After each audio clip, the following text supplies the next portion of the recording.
Mathematical reasoning के रूप में आता ही है, बोला उसको यदि मैथ्स है तो मैथमेटिकल रीजनिंग के रूप में माना जाएगा। उस परसेंटेज से आया था एक क्वेश्चन और टाइम एंड वर्क से आया था एक क्वेश्चन। अच्छा। एसआई से पूछा, इजी थे हाँ जी, एसआई से पूछा था, सिंपल इंटरेस्ट से। बजट से क्वेश्चन था, मतलब कि बजट से ये क्वेश्चन नहीं था, बजट को किस नाम से जाना जाता है, मतलब इस तरह से क्वेश्चन था। और स्पेशली ऐसा कोई क्वेश्चन नहीं थे इकोनॉमिक्स से दे रखे हो। इकोनॉमिक्स से सीआरआर पूछा था, कैसे जब रेशियो से पूछा था, यदि वो और जीएस का सर क्या लेवल था? ये सर मॉडरेट लेवल था। और पॉलिटी में एक क्वेश्चन और पूछा था, बजट का सेकंड नेम क्या है। अच्छा, बजट। नमस्कार दोस्तों, स्वागत करता हूं मैं आपका अपने चैनल में। और मेरे सामने हैं अभी ARO इलाहाबाद हाईकोर्ट के अभ्यर्थी जो एग्जाम देकर के अभी निकले हुए हैं एक एग्जामिनेशन सेंटर पे। तो मैं जानना चाहूँगा इनसे कि आज क्वेश्चन का लेवल क्या था, क्वेश्चन पेपर का क्वेश्चन कहाँ से उठाया था और टाइपिंग कैसी हुई, क्या क्या पेपर में इनसे पूछा गया था। तो सबसे पहले आप लोग का कहाँ से, आप लोग? बिहार से सेकेंड स्टेट में। आप सर कहाँ से? गाजियाबाद। मैं खुर्जा से आया हूँ। बुलंदशहर।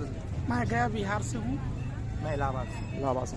सर आमतौर पर देखा जाता है कि RO से ये एग्ज़ाम जो है ARO कम लेवल का माना जाता है। तो आप लोग एग्जाम देके निकले हैं, क्या क्या क्वेश्चन पेपर आपको लगा ARO और RO से, दोनों में भी ना? आप बताएं पहले।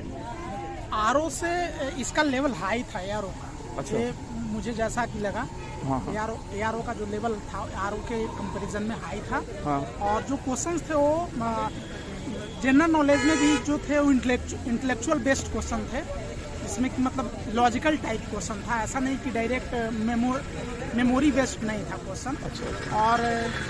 और जो कंप्यूटर के क्वेश्चन थोड़ा हार्ड थे। अच्छा। प्रैक्टिकल लगे, कुछ और टाइप का लगे थे। चलिए सर, पॉलिटी से क्या क्या क्वेश्चन मतलब क्या लेवल उठाया था पॉलिटी से? बहुत ही सामान्य प्रश्न पूछे गए थे, जैसे कि उपराष्ट्रपति का निर्वाचन मंडल और जो लोकसभा और राज्यसभा का संयुक्त अधिवेशन की अध्यक्षता कौन करता है, इस प्रकार के सामान्य प्रश्न पूछे गए थे। और पॉलिटी और अब बात करें हिस्ट्री से तो बहुत ही सिंपल प्रश्न थे। और कुछ घुमाए हैं वो साइंस में थोड़ा सा टफ कर दिया। साइंस में? अच्छा। और जीएस का सर क्या लेवल था? ये सर मॉडरेट लेवल था। और पॉलिटी में एक क्वेश्चन और पूछा था, बजट का सेकंड नेम क्या है। अच्छा, बजट से। उसका क्या बोलते हैं जो हमारे कॉन्स्टिट्यूशन में बजट था। और कंप्यूटर का लेवल थोड़ा हाई किया और केमिस्ट्री का थोड़ा हाई किया RO की कंप्यूटर का। ये भी आता। हाँ सर। पॉलिटी से राज्य के नीति निर्देश सिद्धांत जो है कौन से भाग, किस भाग से। सर इंग्लिश से ऐसे थे कि मतलब सारे लोग टच कर सकते थे, बहुत ऐसे क्वेश्चन, मतलब लगभग 30% क्वेश्चन ऐसे थे कि सारे लोग टच कर सकते हैं, इस तरह के क्वेश्चन थे। रीजनिंग 70 में ही फाइटिंग है। 70। रीजनिंग में मैथमेटिक्स आ रहा है। Yes sir. क्या कहना चाहेंगे रीजनिंग? मैथमेटिक्स एंड रीजनिंग वो क्या है कि मतलब लॉजिकल बेस्ड क्वेश्चन है, तो उसमें रीजनिंग में मैथमेटिकल रीजनिंग के रूप में आता ही है, बोला उसको यदि मैथ्स है तो मैथमेटिकल रीजनिंग के रूप में माना जाएगा। उस परसेंटेज से आया था एक क्वेश्चन और टाइम एंड वर्क से आया था एक क्वेश्चन। अच्छा। एसआई से पूछा, इजी थे। हाँ जी, एसआई से पूछा था, सिंपल इंटरेस्ट से, पर रेट निकलवाना था। अच्छा। और जीएस का पोर्शन अगर उठाए हैं, पॉलिटी, हिस्ट्री, ज्योग्राफी और इकोनॉमिक्स, तो इकोनॉमिक्स से भी क्वेश्चन क्या उठाए थे क्या? हाँ, इकोनॉमिक्स से करंट से कुछ क्वेश्चन थे। और इकोनॉमिक्स पॉलिटी से जैसे बताया ना अभी, एक बजट से क्वेश्चन था, मतलब कि बजट से ये क्वेश्चन नहीं था, बजट को किस नाम से जाना जाता है, मतलब इस तरह से क्वेश्चन था। और स्पेशली ऐसा कोई क्वेश्चन नहीं थे इकोनॉमिक्स से दे रखे हो। इकोनॉमिक्स से सीआरआर पूछा था, कैसे जब रेशियो से पूछा था, यदि वो इंक्रीज कर देना क्या इसका इफेक्ट पड़ता है। अच्छा। ये सीआरआर। जैसे हर एग्जाम में करंट अफेयर का जो लेवल है वो बढ़ता ही जा रहा है, तो इस एग्जाम में करंट अफेयर का क्या लेवल था? तो पहले से ही इसमें सिलेबस में डाल दिया गया था कि करंट अफेयर्स आएंगे, तो लगभग 20 से 22 है। 14 question current affair. Typing sir कैसा हुआ आप लोगों का? टाइपिंग एवरेज हुआ है, प्रैक्टिस नहीं है। टाइपिंग समय पर्याप्त थी? प्रैक्टिस थी, समय तो पर्याप्त थी, मेरी प्रैक्टिस थी तो 90% अब मैंने किया।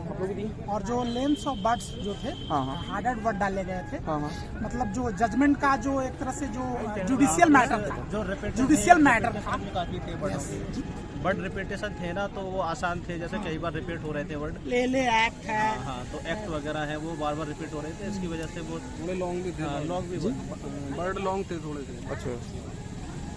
टाइपिंग का समय पर्याप्त था? हाँ सर।